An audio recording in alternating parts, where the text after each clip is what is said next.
Our theme of the week is on time. Have you ever wondered why time seems to get faster as we get older? Well, for starters, we know that time is an illusion. There really only is right here, right now. But then 5,000 years ago, us humans in ancient Egypt decided to measure this thing called time. And then somewhere along the years, we became obsessed with it. If you think about it, though, time is perceived by each person very subjectively.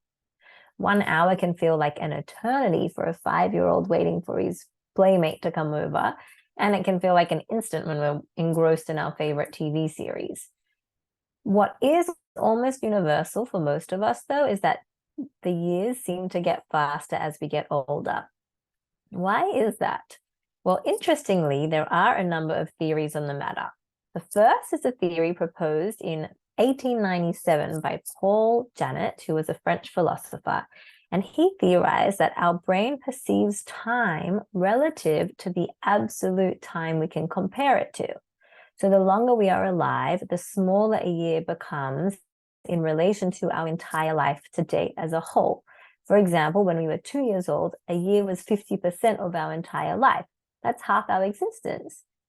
Compare that to when we're 50, where a year is only 2% of our life, a much smaller portion. So naturally, it seems to pass by faster than it really is. But objectively, of course, a year is just a year. Another theory proposed by a bunch of psychologists and neuroscientists is that the more familiar the world becomes, the less information our brain writes down, and the more quickly time seems to pass.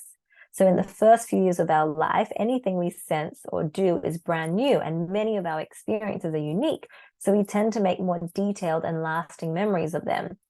But then as the years go by, we encounter fewer and fewer novel experiences, both because we've experienced so many of them already, and also because we just fall into a routine.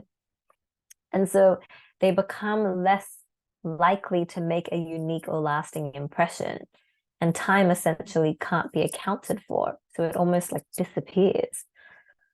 And then the third theory of some researchers is that time and stress and time pressure, i.e., the feeling that we have so much to do and so little time to do it in, speeds up our sense of time. So essentially, we're so busy getting through the day that we become less likely to focus on the present, take in our surroundings, and build detailed memories. Again, it's like time almost dissipates because we just can't account for it. So how can we slow down our sense of time? Well, we can take regular pauses throughout the day, like this one, meditating now. We can do something novel and different every day, or at least aim to do it once a week. And it could be as simple as walking or driving a different route home. And we can train ourselves to focus on our present moment experiences as often as we can. Enjoy, play around with all of that, and let me know how it goes.